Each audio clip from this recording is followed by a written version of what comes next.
Okay, welcome to another advanced ball striking conversation. We have Neil Gascoigne from the UK, and we're going to talk a little bit about his journey and Neil playing recently in the Hickory Ryder Cup, which is a pretty prestigious event for the people that are grounded in the traditions of the game.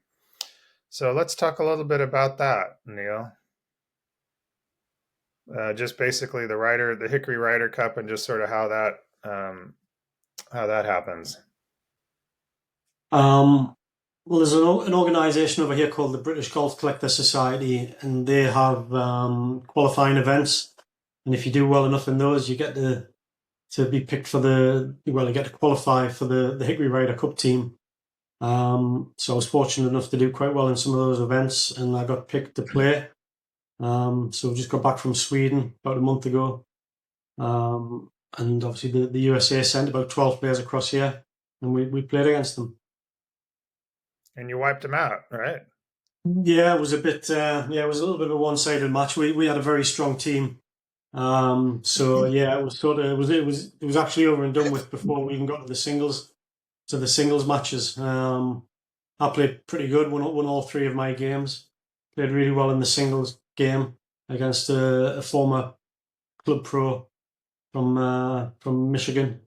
And won that game 7-5. I think I won. So yeah, Wow, pretty happy with seven that. and five. Do you think the Europeans are a little more grounded in the traditions of the game of golf, and maybe there's just a little more interest in just getting back to the core roots of the game? I think that there's a lot of Swedish players who play hickory golf for some reason. I'm not sure the exact reason why they're so keen on it over there. But I mean, I think in Sweden, there's literally entire golf clubs where all they play is hickory golf. Really? For some reason, they've really taken it on board. And half of our team, even though it was like a European team, um, half of them were Swedish. I think there was one Danish guy the pro who was this, at the club where the tournament was based. He was Danish, and the rest were all Swedes. And the rest were, sorry, half of them were Swedes, and the other half were Brits. So what kind of ball do you guys play? I mean, obviously you're not playing featheries or gutta perchas or anything. No, I mean we probably could play with gutties, but we play. It's a modern ball which has been remolded. So there's a company in America called McIntyre who remolds. So he's got the old, literally the old molds, like a sort of toasted sandwich maker, which you put a ball in, put the molds either side of it, heat it up, and it comes out with a square dimple pattern on it. So it's like a square mesh dimple pattern ball, but it's a modern ball. I think it's like a Strixon soft feel or something like that. Okay. So you've had, tremendous success. I know since you joined Advanced Ball Striking, but just we'll get into that. But let's just recap your accomplishments in the Hickory. You've won several of the national opens now, right? Yeah, I've won the Scottish Championship three times, and I've won the Welsh Championship twice. I won it 3 years in a row. I won it 2020, 2021, 2022, and then Wow. 2022, 2023. I won the Welsh. But I haven't won one for a couple of years. I've had a bit of a groin injury, as you know, so I haven't actually won one for a So couple of years. do they have an Irish version also, and one for the mainland They've won UK, an I yeah, guess? they have an English. There's an English Championship. I haven't won that one yet. Okay, you We haven't got won that one yet. I haven't So won that the one so yet. the No. the Grand Slam would kind of be to win all four, right? If you could win the Irish, Yeah, I the don't think there's Sc- an Irish. There isn't an Irish one. oh, there isn't. Well, I don't. Well, I mean, there may be, but like I say, what I play in, it's the British Golf Collector Society. Um, so there's only the three, and obviously Ireland isn't actually part of Britain. Northern Ireland is. So they may well have their own tournament. I mean, there is a lot of tournaments over. Holland have got a tournament. The Swedes have got a tournament. The Germans, the Italians, the French. There's lots of sort of national titles to play for. But obviously I'm British, so I'm mainly playing the British events. Didn't you say Sandy Lyle showed up at one of these events or something? Yeah, that was a different one. That was called the World Hickory Open, and that Okay. was being played at. I played in it 1 year at Carnoustie. That was the first time I'd ever played in any one of these things back in 2016, I think it was, with Carnoustie. And I did pretty good actually. There was a big field for that. There's people from all over. There's Americans come over and play in it. There's lots of Chinese, lots of Japanese, lots of Europeans come over and play in it. It's a really big tournament, that. And that first time I played, and I did really well. I think I came fourth out of the amateurs, and I was 11th overall because there's a lot of pros playing in it. I think I shot 160 around Carnoustie for 2 rounds, one on the budding course and one on the championship course. So I was quite happy with that. And yeah, Sandy Lyle was playing. He played the next year at Panmure, which is literally right next door to Carnoustie. And I was playing in the group in front of him because the leaders were going out last, and I did quite well in the first round. And he was playing in the group behind, so that was pretty cool watching him sort of hitting it the 10 foot on every single hole. And did he win the tournament? Yeah, he won it by a bit. I think I came off the first round. I played really well, and I shot like a 79 or a 78 or something like that, and he shot a 67. And I'm and I'm thinking I can't see how I could have picked up 12 shots. But to be fair, in those days, the longest club I had in my bag was like a 5-iron. I didn't have a wood at that stage, so I did quite well around Panmure in 70, 78 or 79. I can't remember what it was, with a 5-iron in my bag. Right, without even a driver, huh? But it's really cool. It's good fun. All the guys who are there, sort of, they believe in etiquette and they behave properly, and it's really good. Yeah. Well, tell us a little bit about, your background kind of before you started working with advanced ball striking and then kind of ramp up to the changes that you made. Yeah, I mean, before ABS, I mean, I started playing golf when I was 12. By the time I was sort of 18-year-old, I'd got my handicap down to 5. My handicap hadn't gone up at all. I'd never had a lift, not one single lift in all that time. And then I got to 5, and then things got a bit tougher. Then it's quite tough to get past 5 with the old handicap system that we had. So I had a bit of a plateau, and I was stuck on 5 for over 20 years, believe it or not. That was frustrating, but I never stopped trying. I kept on playing. I would go and see pros and get lessons, and didn't really help me that much. And then I discovered ABS. I remember I was just on YouTube and watching a video about Lee Trevino, and I went in the comments section, made a comment about Lee Trevino, and the guy whose video it was says, "Oh, have you heard of John Erickson, lag pressure?" He said, and I think he might give me a link. Go to ABS and read up on this. So then I found the forum, and I just started reading. Remember that old yellow forum, the orange sort of yet forum. So I found me Yeah. there and just started reading. Found that original I Seek Golf thread. Just started reading that.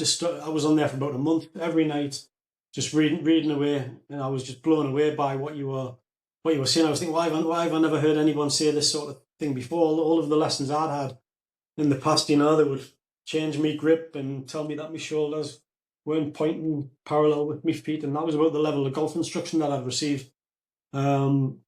And maybe that explains why I never got better for over 20 years. And then I lurked around on the forum for probably a good month. Didn't make any posts. Just read away, and I started making a few posts, and then I think I sent you a video of me swing, and you were like, "Oh yeah, it's a nice swing," and you were emphasizing it's a swing, you're a swinger.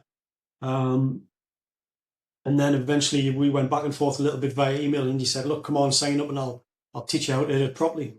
And at that stage, if you'd been able to get me to a four handicap, I know I've said this to you before.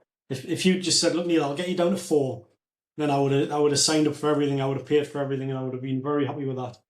You were So you were like a 7 at the time, right? Your game I had was kind of done what slowed I down. played. Yeah, I would say in the 10 years previous to signing up on ABS, my average handicap was probably about 6.5. something in there. It would sort of vary a little bit from that. I've been out of 6 five. and I think my lowest ever was 4.7. Back in probably the mid 2000s. But it was 5, 6, 7, 6, 7 in that sort of a range for 20 years. So then I signed up to this. Obviously, eventually I signed up to Module 1, started doing the drills, and I'd been doing those for a couple of years. And I had probably a slight improvement early on, but nothing major. I think just having some of the intentions that you talk about can make people have a bit of a bump in their form. Just trying to accelerate. That's just a great golf tip in my opinion. So initially I had a bit of an improvement, but then when I got to Module 6, which is sort of thinking about trying to slot the club, things sort of fell apart a little bit for me there, because and I still say this now, whenever I'm thinking about transition or backswing, I just hit the ball terribly.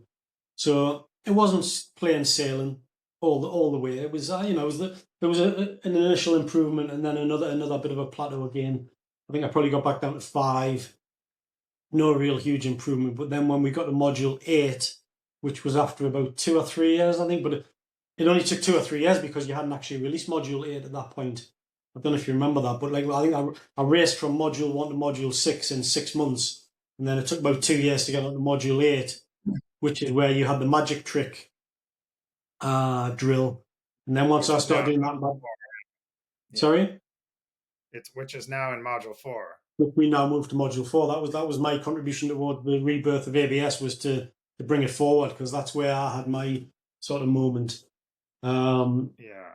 And within about 6 months of starting that, I think I started it in the sort of October time, but by the beginning of the following year, I was on a different level. Like I got down to 4 very quickly, which would have been me. That would be me very happy. Got down to 4. Quickly went past 4, got down to 3, and then maybe a year later, I got down to 2. Won the club championship, which was just a dream for me. That would, if you were to say what is it of me as a child, what would you like to do? What would your golf ambitions be? I would say I'd love to get to scratch, and I would love to win the club championship at my home course I mean, I'm not a member there anymore, but where I used to play. They would be my 2 ambitions. And then obviously eventually I got down to scratch and even went on to +1. So I've achieved everything I would ever have wanted to achieve. It all happened Yeah, really and you're fast after I you're started the magic part-time, trick.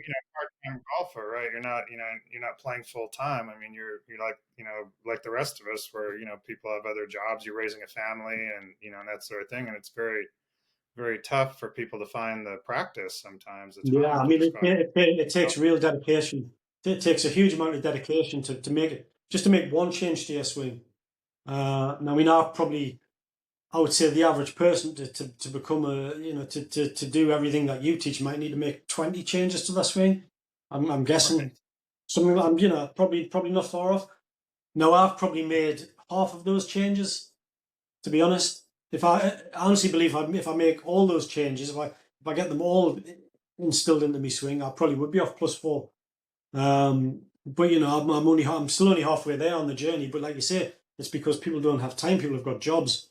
So it takes a huge amount of dedication. But you can tell it's a roadmap that if you stick to it, you know that there's a great destination to get to. I think one of my problems before ABS is I was trying this and trying that, this latest tip, that latest tip, going backwards and forth, trying this, trying that, and you just never get anywhere. You just go round and round and round in circles. And I think one of the great things about ABS that I've found is you've got a plan and you stick to it, and you don't really deviate.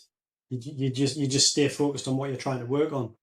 I mean, the biggest thing for me, I think, was when we started working on Module 8, and I started working on the back ball position.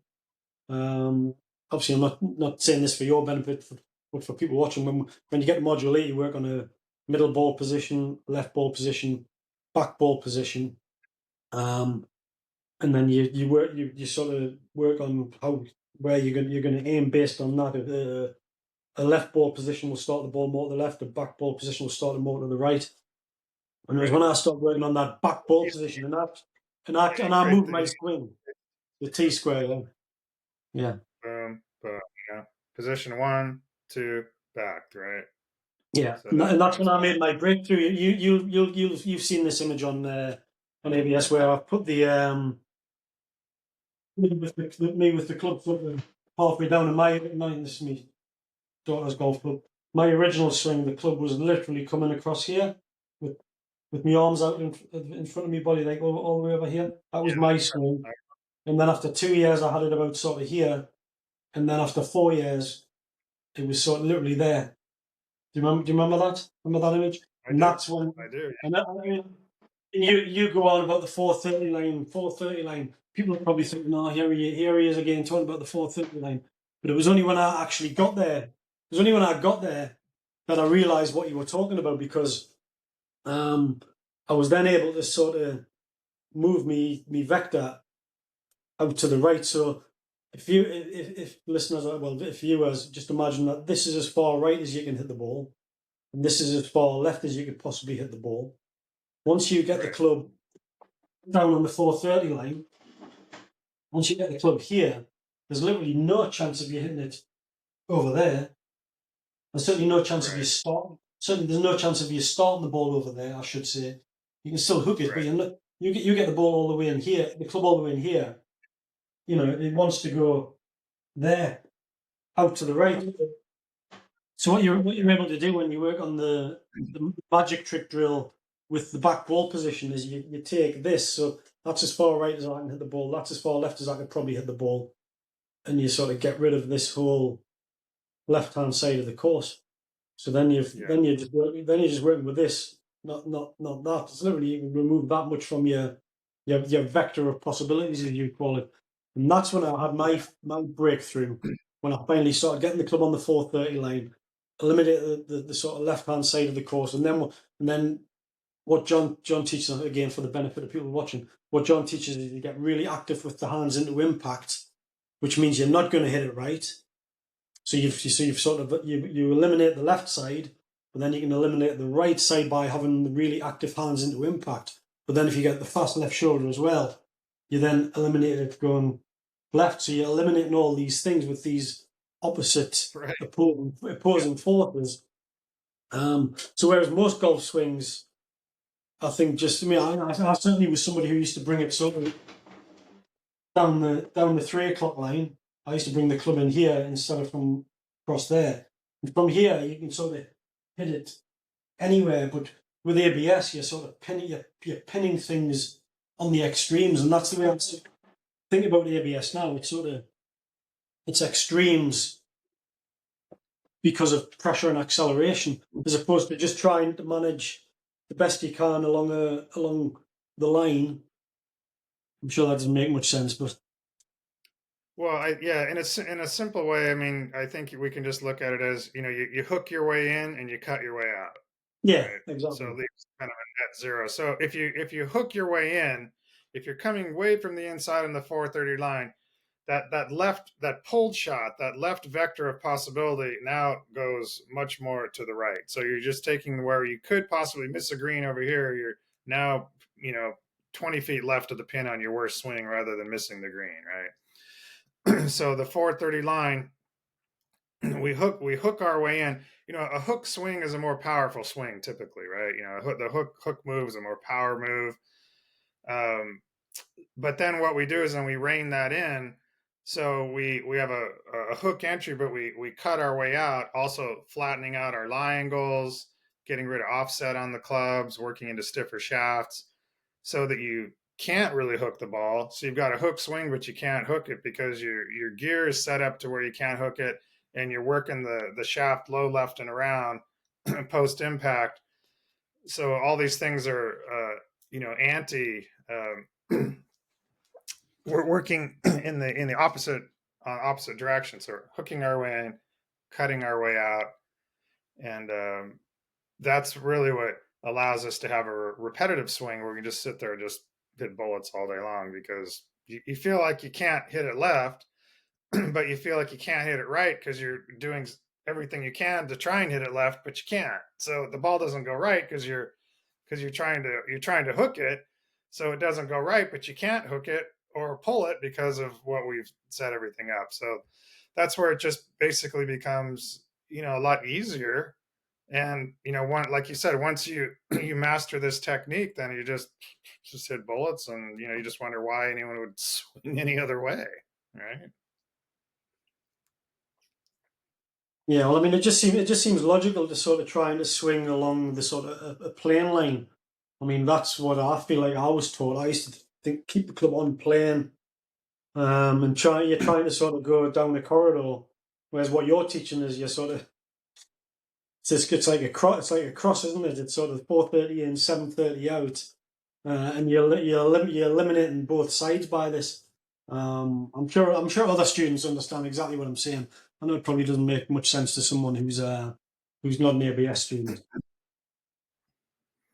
Yeah, we've had a lot of success. You know, I still, um, we've had 100% success rate for people that have graduated through the 9 modules. I've never had a student go through the 9 modules, master them, to a relative degree of efficiency that anyone can do, and then come back and say, "Gee, I don't hit the ball as well as I used to." I mean, we've had a great success rate, 100% success rate. People that graduate through the course all hit the ball significantly better than they used to. I mean, it's never failed.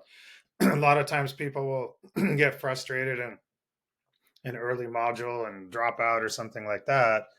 And they're just not really utilizing our resources of, we're here to help you, sending videos, and we critique them, not so much the swing but the modules. It's like, get the form right. I kind of look at it more as like a martial arts course. Like you learn these forms, and if you learn certain things with ground pressures and balance and movements, then if you actually get in a fight, you can do pretty well for yourself. um, so striking a golf ball, understanding the forms, positions of what we're trying to do, but always in a dynamic motion. It's never static. It's never like, here.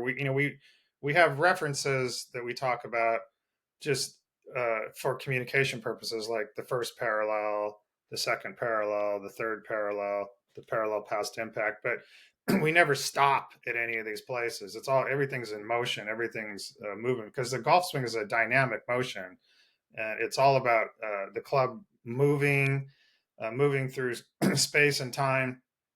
The quicker we swing, the more pressures that we have, the more we have to have support for that.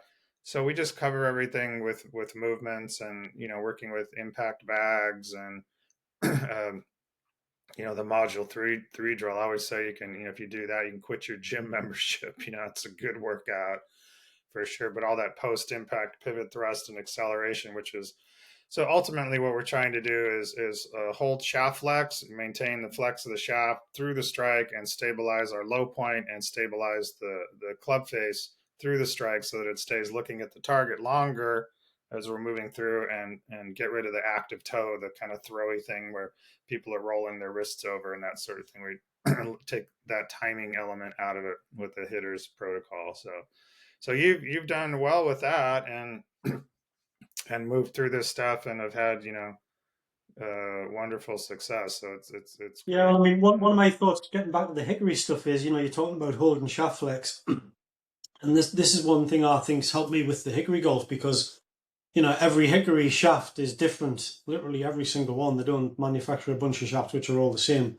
They're all just cut from various different trees, from different sides of trees, different years, different ages. They're all completely different, and they're all going to bend and release completely differently as soon as you stop accelerating. This was the quote that made me want you to be my teacher, when you said, when acceleration reaches zero, the shaft will release. That blew my mind, that quote.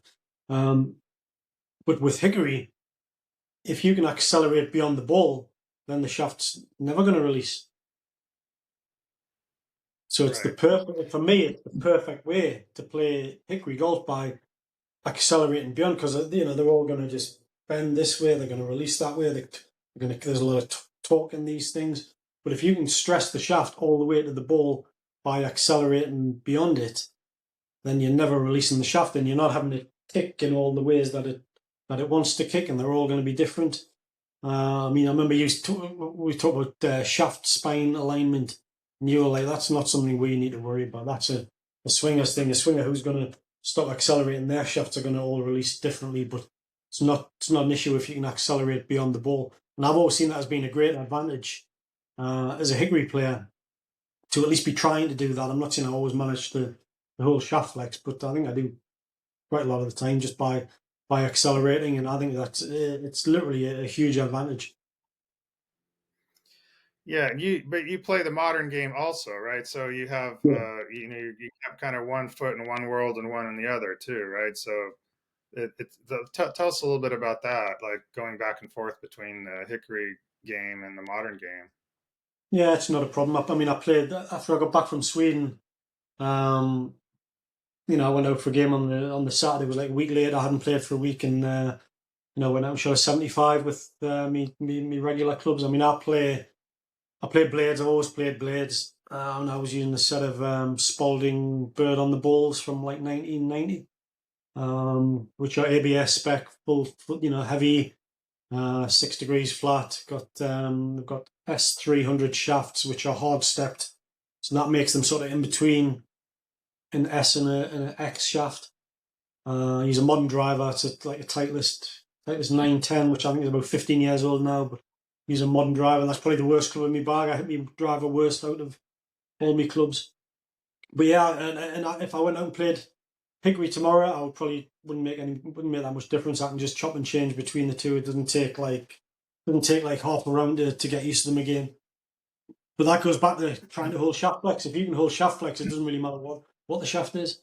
It doesn't really matter what you swing. Yeah, it doesn't Yeah, really. yeah. Yeah, yeah. I've got a set of Hickory clubs, and I can take a Hickory 5 iron that I have bent the same as my regular, steel shafted 5 iron, and I hit them pretty much the same. Really, there's not really much difference. I mean, the physics is there. If the weight of the club, as a hitter, if we're holding shaft flex, then we're really more concerned with the dead weight. We'll just call it the bat. The whole club is what we're bringing in. If I were to hit you in the shoulder with a 2x4, you're getting hit with the whole piece of wood. Not just the part that impacts you. With the with the swingers technique, when the shaft is releasing, then you're dealing with just the weight of the head, and the shaft is acting as if it was just on a string or a rope or something like that, right? You're not dealing with the mass of the shaft. But when you're holding shaft flex, you're hitting it with, because you've got that energy stored in the shaft, and now it's even stiffer because of the shaft flexing back. It becomes more and more rigid, which helps stabilize any problems with the torquing or stabilizing the club face. And now you're hitting it with the whole club. You're hitting it with the head of the club, and you're hitting it with the shaft, and then you even start hitting it with what's in the body too. You start to feel it in your body, compressing the golf ball. So I think it's a much more sophisticated way of hitting a golf ball, and it's certainly supported by the great ball strikers of all time have all been, pretty much. I'd say nine out of ten of the people that would consider great ball strikers were hitters. So it's an excellent method. I've done both. I've swung and I've hit, and I would never go back. Could never go back to swinging.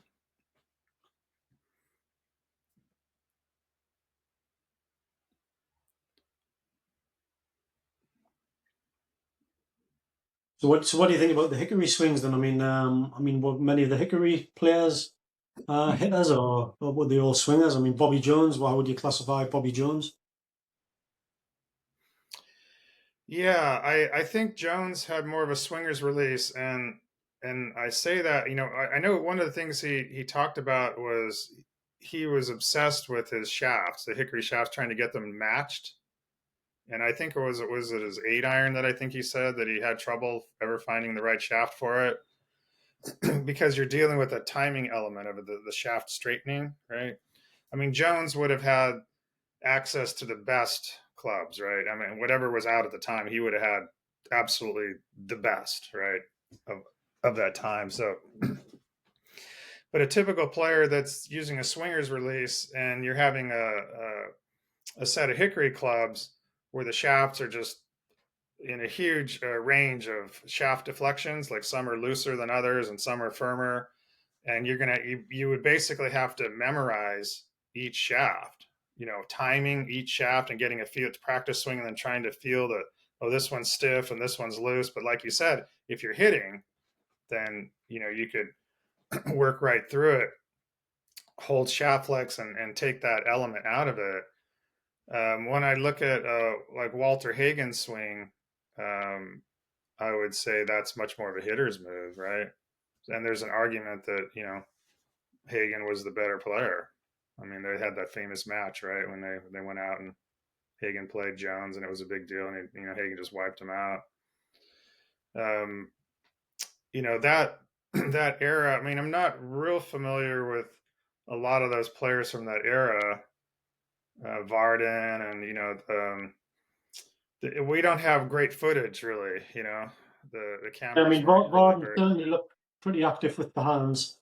I don't think he was the same sort of post impact as Hogan or anything like that, but he's certainly sort of whipped it through with the hands. Yeah, yeah. It's one thing about those early clubs. I find it interesting is that when I see old Hickory clubs, none of them have any offset, like none. There's no Yeah, offset. yeah. Often a lot of the leading edge would have face progression. So the shaft is coming down. If I were to hold up, say this is the club here, and a lot of times the shaft is coming down, and you see this leading edge is out in front. It's not like you've got all this offset going on like where you see this now. In the Hickory era, you'd have a lot of the clubs. They knew to not put offset in the clubs back then, and the lie angles were typically very flat. Um, Even into the early steel shafted clubs, I've got stuff from the 40s. I've got a set of Wilson persimmons that stock were 48-degree lie angles. I mean, this isn't an altered thing or customized. This is just like right off the shelf. It's 48 degrees, like flat, almost 45 degrees, right? Everything now is, really upright, the clubs. And back then, they knew instinctively, I guess, to just have the stuff flatter and then not have any offset. And, that produced some great ball strikers, during that time. So, which led into Hogan and Nelson and Snead, and that era would have been looking at the guys that were coming before them, right? And Jones and Hagen and Bill Melhorn and people like that, Henry Picard and people that played in that era between the Hickory and the steel as it was transferring over. But the thing with the steel shafts is it didn't really change the game that much. It didn't the ball didn't necessarily go much farther. It's not like they had to completely change the game. It just allowed for a more consistent set. Like you could get a set of clubs that had the same shaft deflection. So it's more of an accuracy thing. I think the steel shafts were a big step forward in the accuracy, and not so much adding 50 yards to the shots or anything like what we're seeing today. And I So, think so how do building you a think? club. So how did clubs become more upright and lighter? How did that happen? Do you think? Yeah, I think that's a good question. It's something that's puzzled me a bit. I'm gonna say that, I mean, this is just a guess, but I think that Jack Nicklaus probably changed things to a certain extent. When he came out with a much more upright kind of swing that he had, and the way he was able to make that swing work and control it with a swinger's release. I think that must have had an impact Yeah, I on mean they the were club still design. pretty heavy. Some of them were still pretty heavy, into the late '60s when Nicholas owned McGregor, I think. But yeah, they certainly seemed to get a lot lighter in the '70s, and I think they got It's more like a upright. little get I right. think Tommy Armour probably had something to do with him getting more upright. I remember reading in one of his instruction books, and he was sort of saying that If they're too flat and you hit the toe into the ground, it's going to be a disaster for you. But if you hit the heel off the ground a little bit because they're a little bit too upright, then it's not such a problem. He was talking about Woods there, so I think he may have been. And he seemed like such a strong character and quite a character that I think he had enough influence at McGregor to maybe make the Woods a bit more upright. But I think you're probably right. They certainly started getting lighter in the post Nicholas era. Yeah, into the 70s, I've got sets, from the 40s, 50s. I mean, the heaviest clubs were in the 50s. Definitely the overall weight of the bat, we'll call it, the whole dead weight of the club, half ounce to an ounce heavier. Those clubs, they were still pretty heavy in the 60s. A little bit, maybe a half ounce lighter in the 60s than the 50s, than the stock stuff. In the 1970s, started to see more light clubs coming out, and then by the 80s, they got lighter, and then it just got lighter and lighter and lighter, right up into modern times. But if you think back to the 1950s, that really was kind of the golden age of ball strikers. With you have Hogan, you have Nelson, Snead, and then the guys that were junior players during the 50s, you would have had Palmer, Nicholas, Player, George Knudson, Moe. That whole era of great strikers were learning the game with heavier gear, right? I mean, if they were junior players and they're handed their first set of clubs, they're probably a lot heavier than what kids would be getting now, right? So I think there's a bit of the, necessity is the mother of an invention kind of thing. If you've got heavier clubs, your body's going to just uh, you're going to have to use your bigger muscles in your body. You're pivot driven. If you picked up a sledgehammer compared with a drywall hammer or something, I mean, you're going to have to really, start heavier club. You got to start moving your body. The clubs were flatter then, so you start swinging more around your body, and then that produced, a lot of these great ball strikers. And I don't think we've really seen anything, in recent years. I mean, Tiger Woods, of course, would be the greatest player of the last 20 years, but he really struggled with the accuracy with the driver. I don't I think to be considered one of the great ball strikers, you can't have a reputation being a wild driver off the tee. I mean, there've been a lot of great iron players, a lot of great wedge players, but I think the ball control, to be a great ball striker, you really need to have great ball control from the tee, driver right to the Yeah, greens, right? I think once Tiger went away from a steel shaft, he used to have one of those 975D drivers with a X100 shaft in it, and I think he was pretty straight with it then. But as soon as other people started knocking it past him, and he decided he had to go with the graphite shaft in his driver, then he was just hitting it all over with the driver. I think that had a big effect on his driver game. But then again, Yeah. that's back to the light, back to the heavy clubs argument, isn't it? Yeah, it's not something that people are talking about anymore. Everybody's into long and light because that will produce the most speed of the club head. But you know, it's frustrating for me the lack of scientific common sense. When you're overlooking mass. Now, if you have more mass in the head, you don't have to swing it as fast to hit the ball the same distance. Right? This is just common sense, really. But it's something that's overlooked in the scientific community now. Nobody's talking about the mass at all. Um, I mean, they're trying to go lighter and lighter and lighter and more speed. The problem with the speed is that when acceleration reaches zero, and so you're from the top of your swing and you're coming down halfway down, you're no longer accelerating. Even if you got the thing going 120 miles an hour, 130 miles an hour, if you are no longer accelerating it prior to impact, then you lose the pressure in your hands. That you, if you took a club and you stuck it up against a door jamb or something and pressed against that, so you could see it holding the flex, here on this pen, I have a great pressure in my fingers here when I do that. In my left hand here, I can really feel exactly, where the leading edge of that is. And this is something that's being just completely overlooked.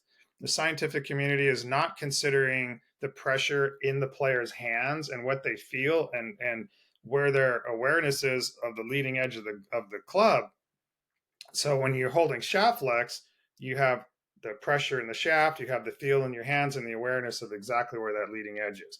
But if you're accelerating too fast from the top, I don't care how much speed you have, 140 miles an hour, if you lose that pressure in your hands and you lose that awareness of where the leading edge of the club head is, you're going to struggle with accuracy. You're just, it just becomes a guess. You just hope.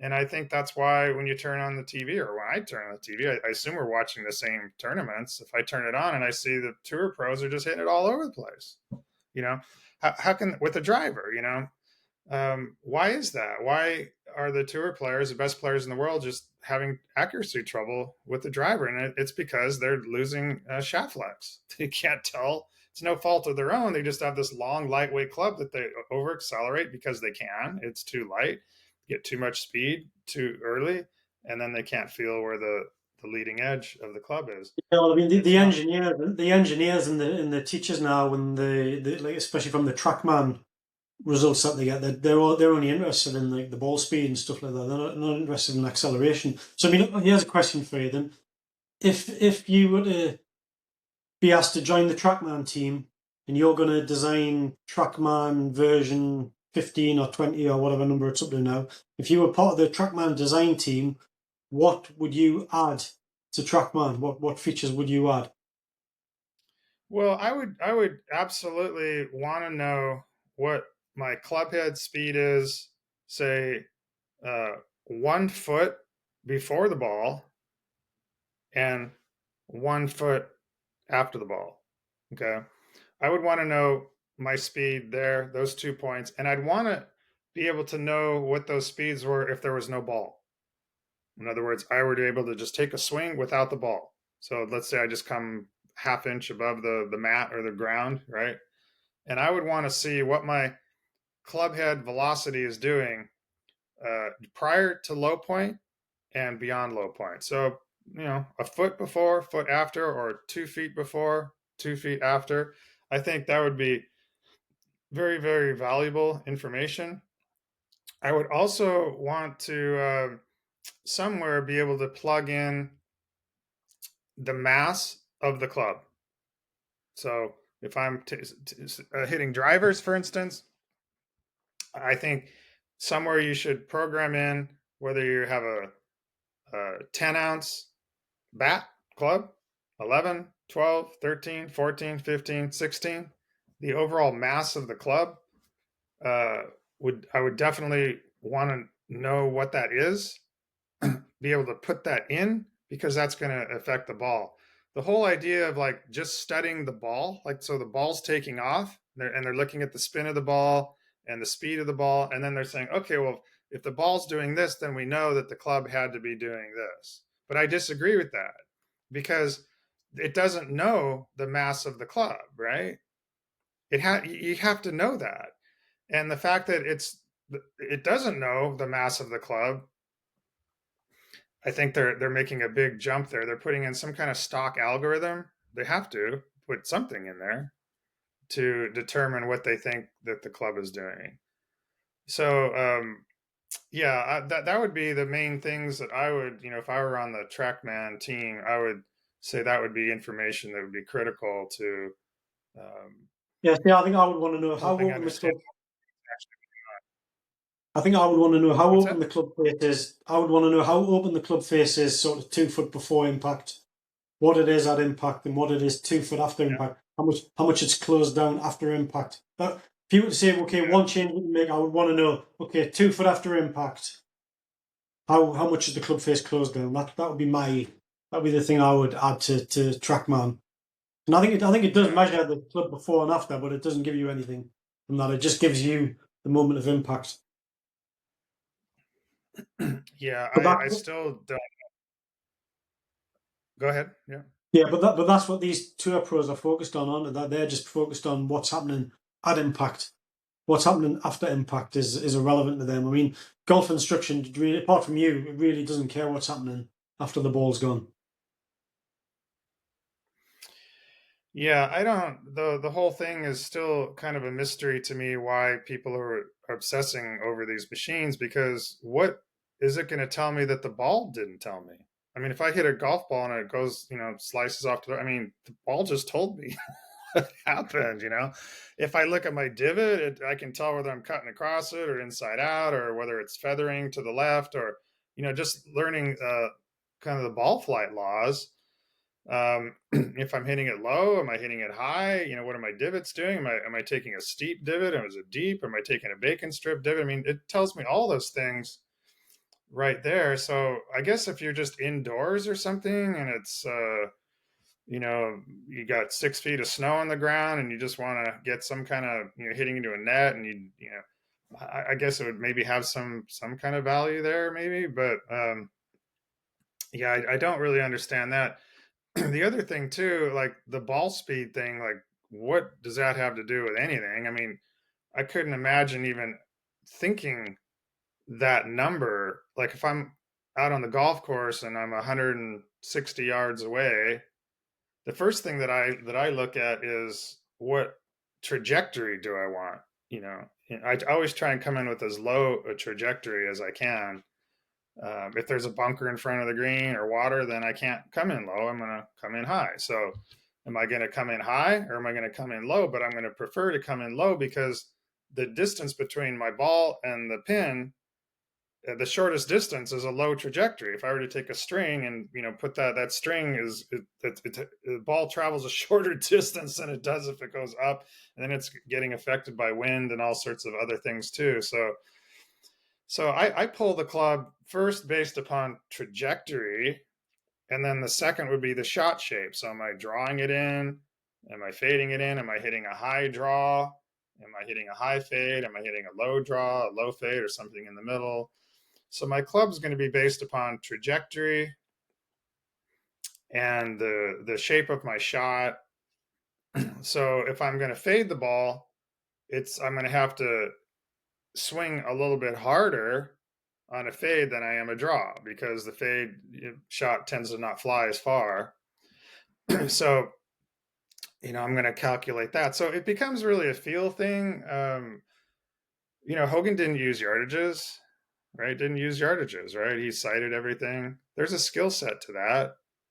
I don't think a basketball player is sitting there thinking, I have to take my arm like this far back and then push the ball or something like that. I mean, you're in movement, it's dynamic. You gotta feel that stuff. You feel it into the hoop. I think you should be able to gauge inside 150 yards pretty good with your eyes, I would think. There's so many factors into the distance control, ball control stuff. You've got the weather, temperature, your lie, uh, elevation, whether you're playing at sea level or up high, the humidity, are you playing in the desert?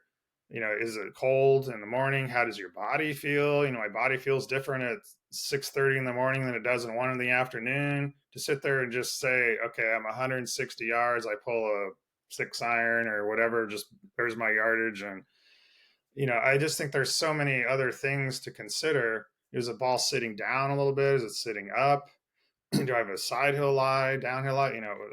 Where am I playing? Is it what's the temperature? Is it raining? Is it dry? Is it desert? I think this whole idea of just here's a yardage and pull a club.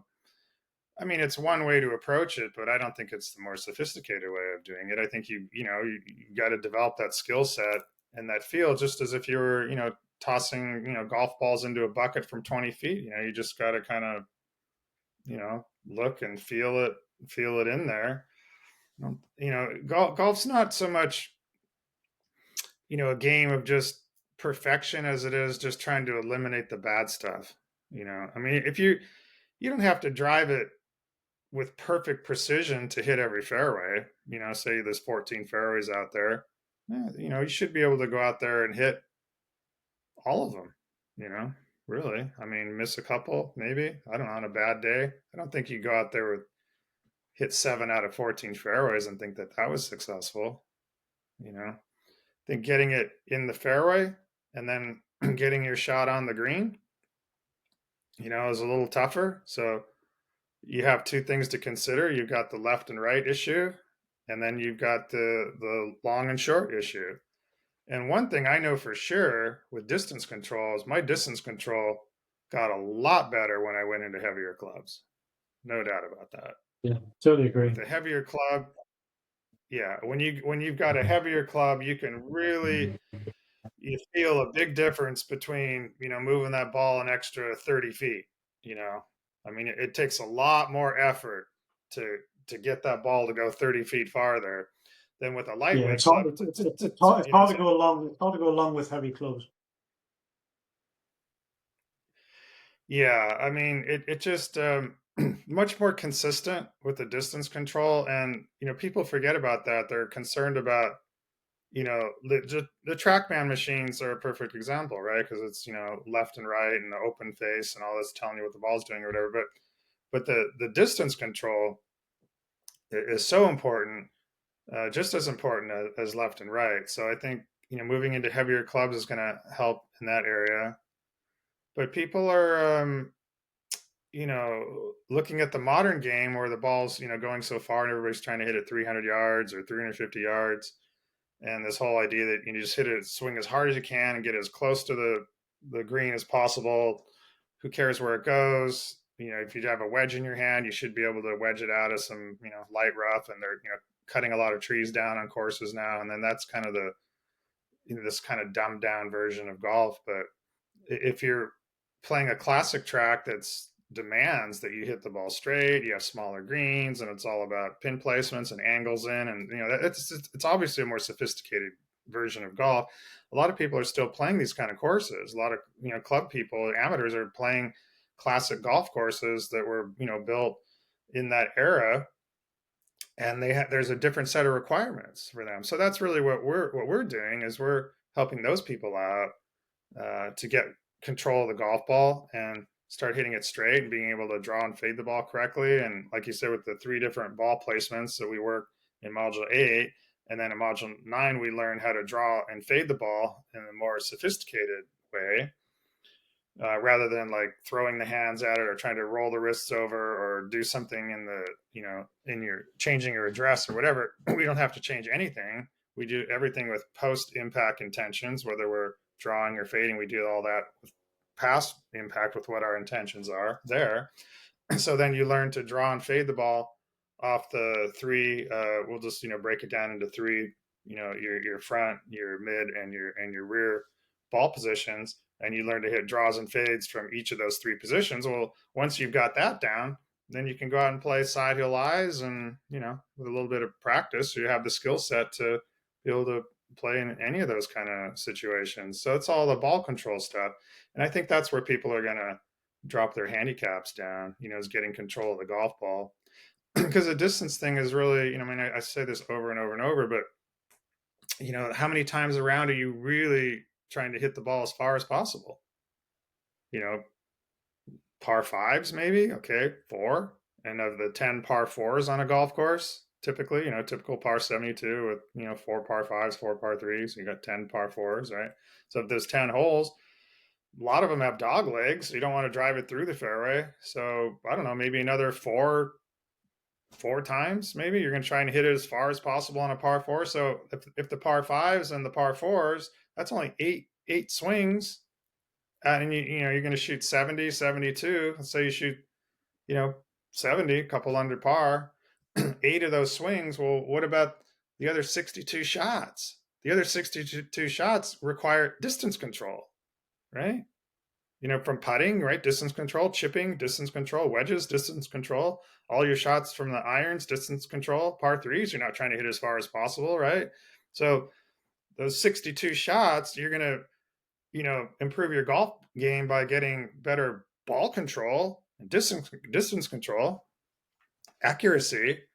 So just teeing it up and swinging as hard as you can, and even if you play against somebody that's hitting the ball 20 yards farther than you are, does that mean that they're going to birdie the hole every time? You know, somebody hits it 20 yards by you. Does that, I mean, how big an advantage is that actually? What if they're off, in the trees 20 yards past you, right? You lose your you can lose your advantage really quickly, with errant tee shots, especially on a classic golf course. I mean, I don't know. I don't even like the word classic golf course. I just think a proper golf course or a more interesting golf course or more sophisticated golf course where you actually, it's asking the player to do something like hit it down the left side here. Don't hit it down the right side because it's going to be more difficult. Got to hit it over here.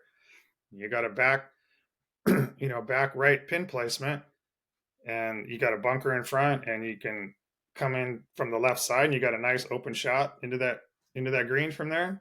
That's the kind of stuff that golf is really was designed to be that way for your more astute aficionado of the game. I think you would want to master the ball control stuff. It's just more fun. It's more interesting than if you're just out there playing driving range golf. Just smashing it as far as you can. I mean, I understand why people want to do that, just get out and whack it around. But I'm talking about, your more serious golfers. Like, so what we are doing at advanced ball striking is that, right? It's catered toward advanced ball striking. So people that actually are interested in ball control and the more finer articulations of the game. I don't know. That's said a lot.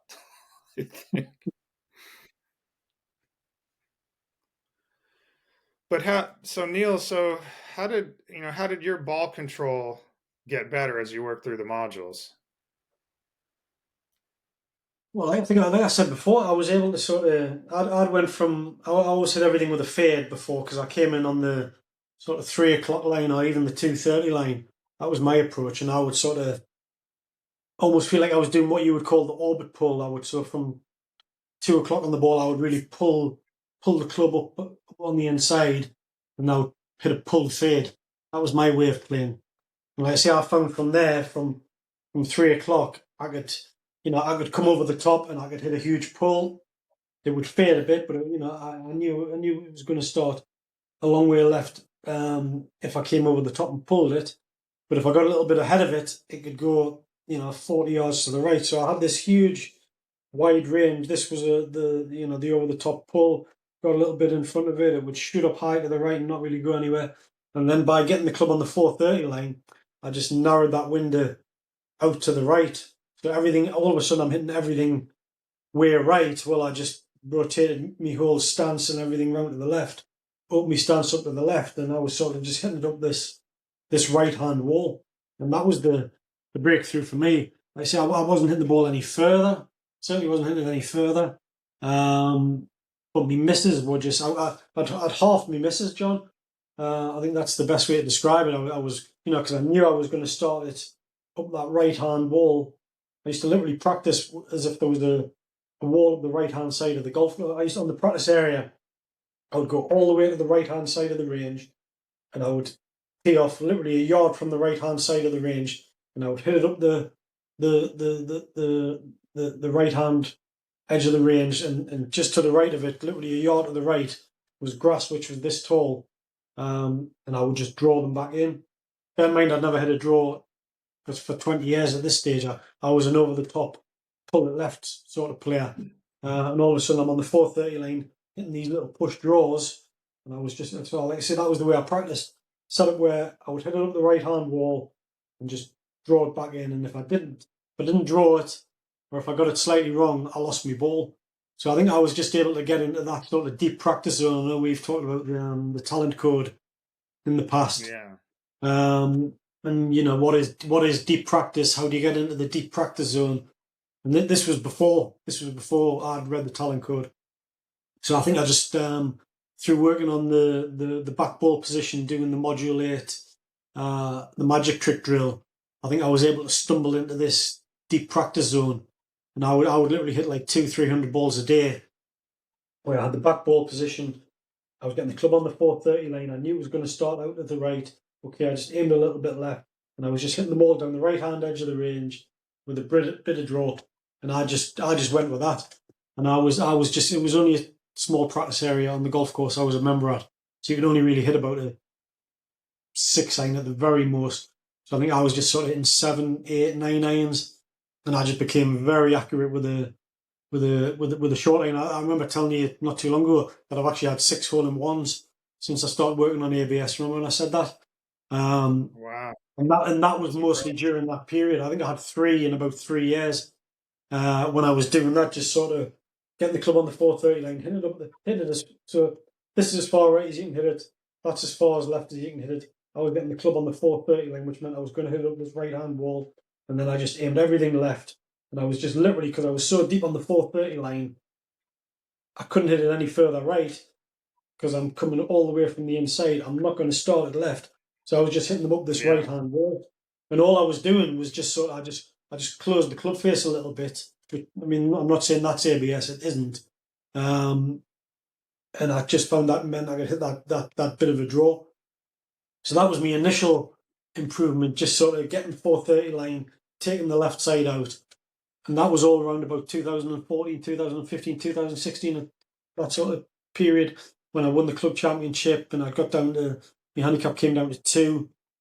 Uh, but then it developed in a way I was just drawing them a little bit too much, and I was still pretty accurate, but when they were landing on the green, bear in mind the greens over here don't necessarily get water too much, and I just couldn't control the ball once it landed. So then in 2017, 2018, I decided I had to work more going back towards the fade. So that's when I brought the orbit pull that we've talked about into it. So 430 entry, 730 exit, and I was able to hit it much higher. And what felt like a fade swing was actually hitting the ball dead straight, and it was just going much higher, straight up in the air, coming straight down. Not as much release when it hit the ground, and that's when I was able to get down to scratch and then get down to +1 ultimately. So they so were now my you're able to work the ball both ways. You can draw it and fade it now. yeah. I'm Jordan faded. My feel. I've got two totally different feels. I mean, they're extremely different post impact. The way you're saying it's all about controlling the post impact, which most people probably well that's crazy, but this is my fade feel. Like that. Yeah, That's my draw feel. So that's fade. That's draw. And I literally feel like I'm sure in yeah, reality, in reality, if you videoed me swing, it probably wouldn't look any different. But that's all you're doing. yeah. For me, it's just the feeling of tilting the spin axis of the ball. If you got the ball spinning perfectly level, it'll fly straight. If you get it sort of toe up at P4, that's going to draw. If you get it sort of heel up at P4, that's going to fade, and that's the feel for me. So when I play now, my practice swing is just really sort of feeling that P4 sort of position. It's just a bit of a waggle, feeling where I'm going to be at P4, depending on what kind of shot I'm trying to play. So that's how I've developed over the years. I mean, that's 10 years of work to get there. Sort of feeling first of all, because you can't do ABS all in one go. You can't take these 20 moves that I'm talking about before, however many moves they are. You can't do it all in one go. So for me, it was the first move was getting the club on the 430 line, eliminating the left side miss, and then eventually trying to eliminate the need to draw it from right up the right hand wall by pulling the club up the 430 line. So it was more the module 3 feel, and then I was able to take out the draw. So I had the hook your way into it feel. I got that back in 2013, 2014, and that took about 6 months after starting module 8 as it was doing the magic trick drill back ball position. That was the first thing I brought into my swing. And I knew I wasn't doing ABS perfectly. That's why you didn't see me posting swings left, right, and centre on the forum. Oh, look how my swing looks like an ABS swing. Because I knew I was only doing half of it. But my handicap came down. I got down to 4 for the first time in my life when I was 40 years old. Because like I say, I was stuck on 5, 6, 7 for 20 full years. Never got down to below 4. Hit my 40th birthday, so this would have been in 2013. Got down to 4. I'm over the moon. I finally achieved what I wanted to do through ABS. Got down to 4, and so I just kept on going with it, even though it was only half of what you teach, or the first half of what you teach. And then I decided a bit later, okay, I need to work on more on the module 3, the 730 exit, that I took the next step forward. So it's been a real process. It's been it's been a long journey, but I've always knew I was on a good path. That's the difference. Where, as I said before, players try this, to try that, read this on. Used to read this in a magazine, that in a magazine. Now it's all what they're watching on Instagram and stuff like that. This guy's saying do this and do that, and you just go around in circles. So that was the cool thing for me, to have the roadmap to stick to, and I think that's where I was quite good. I was disciplined, and I just stuck to it. Yeah. So, did you feel you got better control of your trajectories also? Yeah, I remember I used to say to a friend of mine who I used to play with all the time, I said, I play my best golf when I'm thinking about the height, not when I'm thinking about direction, but when I'm thinking about how high I'm going to hit it. Yeah. Yeah. And That that's advanced stuff. yeah, that's where I play my best golf now. When it's absolutely blowing a gale, that's when I play my best stuff, because I'm able to, I can hit a 15-foot high 6 iron into the wind if I need to.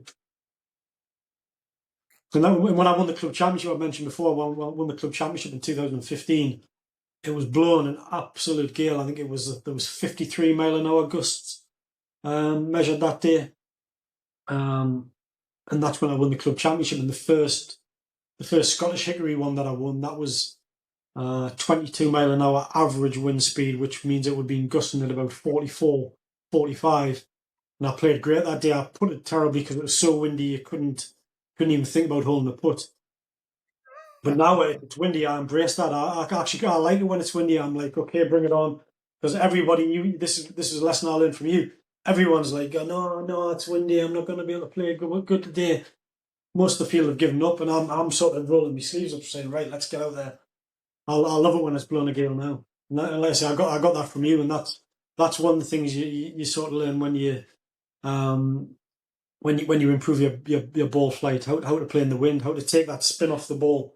For me, playing good golf is all about controlling the spin. Yes. See, these are the kind of thoughts and conversations you probably wouldn't have had right before working with advanced ball striking. No, I When mean, you're like I when you're say, the level of golf instruction I got before, John. Yeah, the level of golf instruction I got before was grip, alignment, and that was about it. yeah, yeah. I mean, that entry level stuff, grip stance and posture, and you know, take the club, set the hand, take the club back, and swing to a full finish. And I mean, it gets people out the gate. Gets them onto the golf Yeah. course and onto the range. And Yeah, I mean, there's it a got me to place for being it got me to being pretty good. I could play it off 5, and I could shoot. I could break 80 most times when I went out. I would shoot 75 2 or 3 times a year. I would shoot level par once every 5 years. I think in the 20 years before joining ABS, I'd shot under par twice, and then 5 years into ABS, I was shooting under par 5 or 6 times a year. I'm talking about competitions here, so only maybe playing 20 competitions a year, and I would shoot under par 5 or 6 times out of those 20 rounds. Yeah, that's great. I mean, golf it's much more enjoyable when you're able to control the golf ball and be able to shoot par, shoot under par. You're really playing the golf course. I really believe that you're playing the architect, you're playing the weather, right? That's your competitor is the course, the architect, the weather, and the greenskeeper. In other words, how the course is set up that day, pin placements and tee boxes and that sort of thing. So those are, when I go out and play around the golf, I'm thinking of those. Those are my three competitors. The architect, the weather, and the greenskeeper. How the course is set up, and go out there and try and negotiate those things. And after the round, I can be my own judge and decide if I was successful at that or not. I need to go Yeah, I back to mean, work and we have a lot of weather over here. We have a lot of wind, and I just think, like I said before, spin. If you can control the spin, then you can control the ball. And that's how I think these days. If I was teaching someone how to play golf, I would buy a frisbee and give them a frisbee and say, okay, go out and throw that, and work out how to control the frisbee, and then think about the same thing as you're doing at the golf ball. When I'm playing, I'm not thinking about what I'm doing with me swing. I'm thinking, okay, how is this going to affect the spin of the golf ball? So am I spinning it like this? Am I spinning it like that? Am I spinning it level? And how as I change if I change my loft, if I had a 6 iron here instead of an 8 iron, how is that going to like reduce the spin on the ball, and therefore how is it going to be affected by the wind? That's how I'm sort of thinking. I played in a scramble the other day, and three of my mates who are good players, and they all hitting this par three is only 120 yards long, and they're all hitting wedges and 9 irons into a gale force wind, and coming up 40 yards short, and I'm hitting a 6 iron.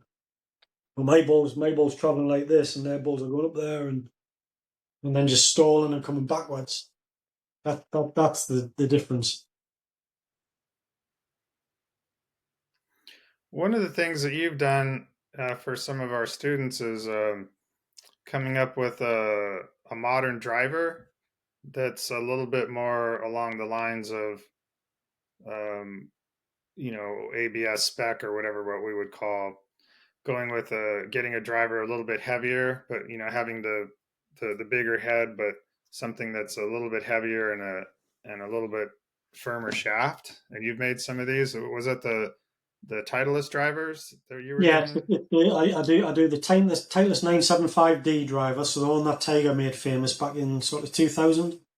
And I've seen he was pretty good with his Titleist 975D with an X100 shaft in it before he put the graphite shaft in.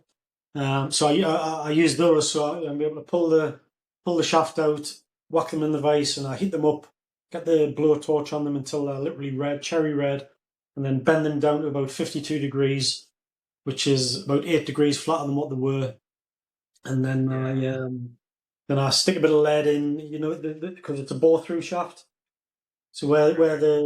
the shaft would have come through the bottom of the club, I put a little dummy piece in the bottom of there because it's now not, it's not a straight bore through now. So put a little dummy piece in there.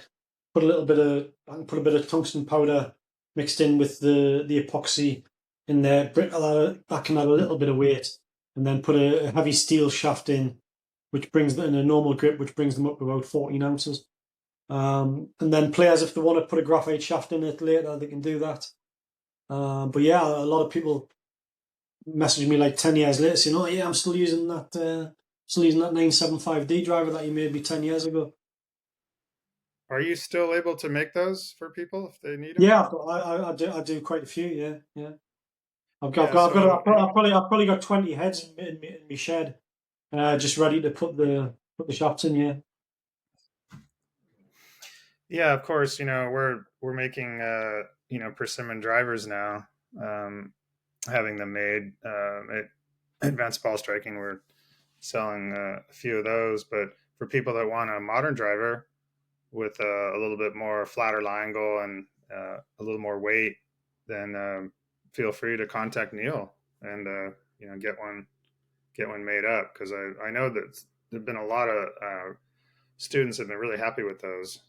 It's a nice compromise for playing the modern game, I think. Yeah, I mean, a lot of people just don't want the attention of being that crazy guy who's playing persimmon. That's just a fact. I was like that. When I first started ABS, I made myself a flattened driver. I found an old driver that was lying in the shed, and I pulled the head off and filled it up and drilled it out to 46 degrees and started using it and played quite well. I don't know if you remember all those years ago. I won the first competition I played in using it. Shot 75 off 7 nets, 68, won the net, won the gross. I remember you saying, no, not many people win the gross and the net in the same competition. That was in the Right. early days. That was in the early days of doing module one. I said you can have a little bump, a little improvement. Um, but I don't know. Not everybody wants to be that crazy guy. Not everybody wants that attention. People looking at you saying, "What's he Yeah. doing using this club?"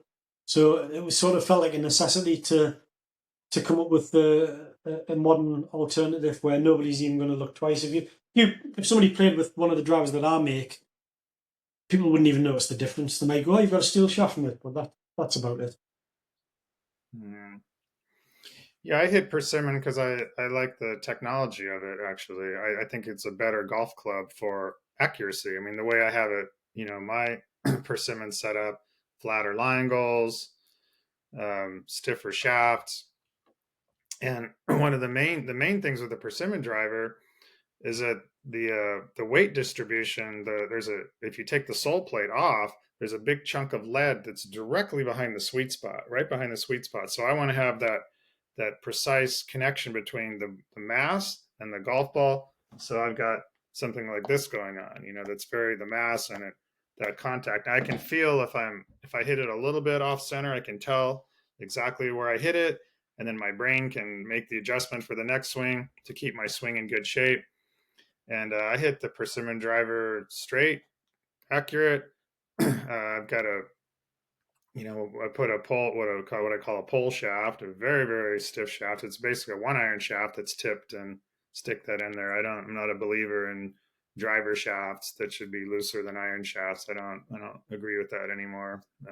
I want all my shafts to have the same deflection rate from wedge to 5 iron, 3 iron, 1 iron driver, um, same deflection rate, so I don't have to memorize the shafts.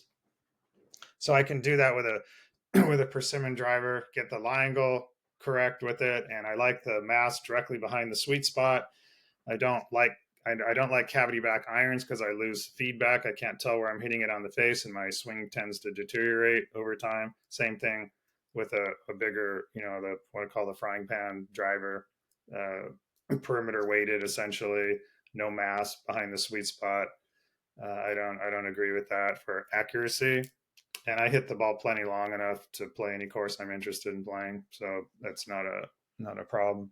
So that leads me to being a persimmon player. It's not a nostalgia thing. It really has to do with just the performance of the club. I'm going to hit a persimmon driver much better than I would hit a modern driver. As far as accuracy, ball control, being able to shape it left to right, right to left. Um, I carry a 2 wood, which I use as basically like a second driver, and because it has a little bit more loft, I'll use that when I want to draw the ball off the tee, so I can get it up and turn it a little bit. So I hit the 2 wood when I want to play right to left, and I hit my driver when I play. Typically would play left to right, hit a low bullet out there, hit the fairways every time. That's a better way to play golf as far as I'm concerned. Accuracy and ball control. I'm not interested in picking up 30 yards or 50 yards and having the ball go all over the place. I mean, that's just, against my view of the game as being accuracy first, accuracy, and then get the distance through technique. And then, having more mass in the head so I can feel it. I can hold shaft flex better. Everything about the persimmon driver is better as far as a ball control. But like what you've done with these drivers is you're basically kind of, offering the students some kind of a little bit of a compromise so that they can play a metal wood, a little bigger head, have a little bit more mass, flatter line, go stiffer shaft. I think it's worked out really good. It's not something you can just go to the golf store, the big box store and buy. I mean, right? There's nothing like that out there. I don't think. I mean, they don't even make or sell steel shafts anymore for Oh, woods. for the drivers. The Yeah. .335 tip. They don't even make those anymore. Wow. I, Interesting. I mean, I bought. I think I bought about 100 and I think I've got over 100 of them in stock. Just when they stopped selling them, I just bought a whole load up. But you can't go and buy a dynamic gold X100 shaft anymore with a .335 tip. I know you wouldn't want one because you would get an old 1 iron shaft or something like that. But yeah, they don't even make them anymore. Yeah, with the persimmon drivers, I mean, you can work on them. If you're into, I mean, I think if you start getting into, advanced ball striking, I'm just saying that in the general sense of just to become a more of an advanced ball striker. Not talking about our class or our course, but it's a natural progression to start, looking at your clubs and maybe even starting to work on them yourself. It's nice to be able to bend them yourself, move them around. um, Persimmon driver. I mean, I can drill a hole in it here and stick some lead in here. I can drill a hole here. I can take the plate off. I can, rebore the hole entry. I can, cut that, fill it, and rebore it, and make it flatter. And it's just a more workable situation than what am I going to do with a titanium club that I just pick up? I want to flatten it, I can't. I want to add weight. What am I going to stick lead tape on the back of it? Or I'm not even sure you can open a lot of them up, right? There's no way to even get on the inside or anything. You're going to sit there and try and drill through titanium. You got a titanium drill bit trying to go into a titanium, nothing. It's really hard to even drill through it or get access. So I think there's a lot of reasons to hit persimmon. Plus, it just feels good. It's a beautiful feeling to hit persimmon. The sound of it, the feel of it, and then having something that it's just uniquely yours because every club is a little bit different. It's an organic product. They're all a little bit different, and there's something kind of nice about having that kind of more personal connection to your club as well. So, there's some of the reasons. But like you said, a lot of people just don't want to be that guy. They say, "Hey, what are you doing hitting those old persimmons or whatever?" Because every time you play with somebody, what are you doing with those things? Just think if you used a modern one, how much better you do or whatever. And I Yeah, was definitely. there was a couple years ago. I just went out and played just a random round at a public course. I just showed up, and the guys are looking at me on the first tee, just like, "What's?" They didn't know who I was, right? And they're just looking at me like I'm just some crazy guy or whatever. And I think I was, I don't know, six under par after 11 holes or something like that. I was just, these guys are just like, what is this guy?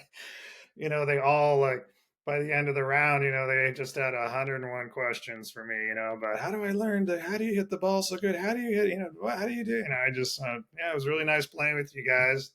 See you later. I didn't try and pick up any students. I'm just like, see you later, guys. That was fun. Good luck. But yeah, it's all good. It's all fun stuff.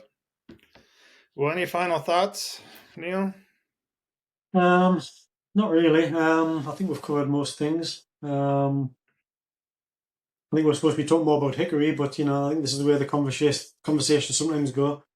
Um, but yeah, I mean, I'm absolutely delighted with the way things have gone. John, like I said, if you could have got me down to 4, I would have been happy. So for me to keep on going and to get down to scratch, and then for a short time to get down to +1, and to win the club championship, and to win 5 Hickory titles. I mean, I would never have even thought about playing with Hickory clubs until you started me playing back with Persimmon Woods again. And to go, and I went around St Andrews on the old course with me Hickories in level par in the previous Ryder Cup. Didn't mention that. That's that's one of my all time great memories. I'll never forget that. So Six holes at one. you shot even par in the old course at St Andrews with Hickory clubs. And how many people can say they did that? Yeah, well, I not for a can't. long time, I think. Yeah, and that was one of the all time great just ball control rounds. I mean, it's a course where you're going to hit lots of greens anyway because the greens are so big. But I was rarely Yeah. more than 30 foot away. Hit the first 15 greens, and I was rarely more than sort of 30 foot away. Didn't hold any putts. Only hold, I think I had 35 putts to shoot level par. Yeah, so I would never have had those experiences if I hadn't been on YouTube all those years ago and come across this stupid guy called Lag Pressure, saying all these crazy Yeah. things about old clubs and just. I mean, you were just talking about golf in such a different way to what I'd ever heard. I was always keep the club on playing and time it. You got to time it, and you were just talking so differently. So I'm pleased I had the sense to keep reading and to go for it. Yeah. Well, it's been fun working with you. It's fun working with any of the students, really. It's just great to see people improve. I mean, I've got, students in, Finland and Thailand and Australia and, South America and, just Asia and just all over the place. And to see people improve and, get an email like, hey, I just shot my best round ever, or, winning a club championship or winning a tournament or just in enjoying golf, just finding out about some of the, moving into heavier gear, and then they all of a sudden they're hitting, 1950s clubs and playing, dropping their handicap four shots or whatever. But it's Well, really, it's not the thing. It's really just the physics of it. Just having heavier gear, better feel, better distance control. There's legitimate arguments and science behind this stuff. I think where I was quite I don't want to say quite clever, but that's if I'm gonna put it that way. Where I was quite clever is when I realised I didn't have to do everything perfectly, and when I gave up on trying to do all the ABS moves perfectly, and just go with a few and go with the ones I had, that's when I made the improvements. And when I realised you could only maybe bring in one change a year, I think that's where I was quite good to realise that, because I was trying to do everything perfectly. I was trying to lay it off at the top, and it's just too many things. So yeah, I think to other students, you just have to sort of, I think Colin Montgomery used to say, you only eat an elephant one bite at a time. You can't do it all in one go. I think that's where I was quite Yeah. smart, just to accept that I wasn't going to do everything perfectly. So that's my advice to other students who are still watching. Just go with what you've got and keep working hard, and you will improve. All right. Well, that's a good place to end it, I think, for today. And I know we're going to talk a little bit more about Hogan. We'll do another episode about that. I know we were talking about that and Hogan's. What are we at? The 38 secrets. 39 38. secrets. I'm sure I can come up with one. So we'll do Yeah, we'll come up 39. with We'll one. do a 39 secrets episode. I'm looking forward to that one. Yeah. Okay, Neil. Just let everything load up here before we log off, and we'll see you soon. All right. Cheers, John. Okay. Cheers.